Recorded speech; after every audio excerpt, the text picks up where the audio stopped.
আসসালামু আলাইকুম ওয়া রাহমাতুল্লাহি ওয়া বারাকাতুহু।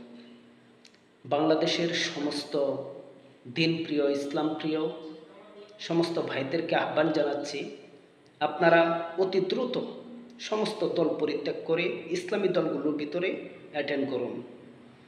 যদি ইসলামী দলের ভিতরে আপনারা অ্যাটেন্ড না করুন, অন্য দলকে প্রায়োরিটি দেন, তাহলে এই দেশ নষ্ট হয়ে যাবে, এদেশের স্বাধীনতা বিপন্ন হবে এবং এদেশের মানুষ অনেক ক্ষতিগ্রস্তের ভিতরে দিন কাটাবে। যদি দেশকে বাঁচাতে চান, দেশের মানুষকে বাঁচাতে চান, দেশের স্বাধীনতা রক্ষা করতে চান, তাহলে ইসলামী দলগুলোকে প্রায়োরিটি দেন, সর্বোচ্চ স্থানে রাখবেন ইসলামী দলগুলোকে এবং দলমত নির্বিশেষে সবাই ইসলামী দলে যোগদান করুন। ইসলামী দলগুলোকে সর্বোচ্চ স্থানে রাখুন।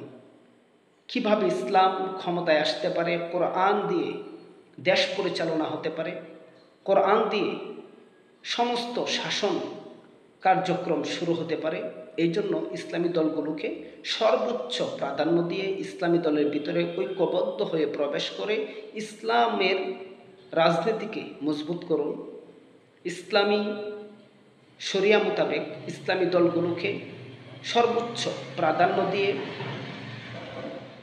ইসলামের ভিতরে প্রবেশ করুন। ইয়া আইয়ুহাল্লাযীনা আমানু দুখুলু ফিস-সিলমি কাফা।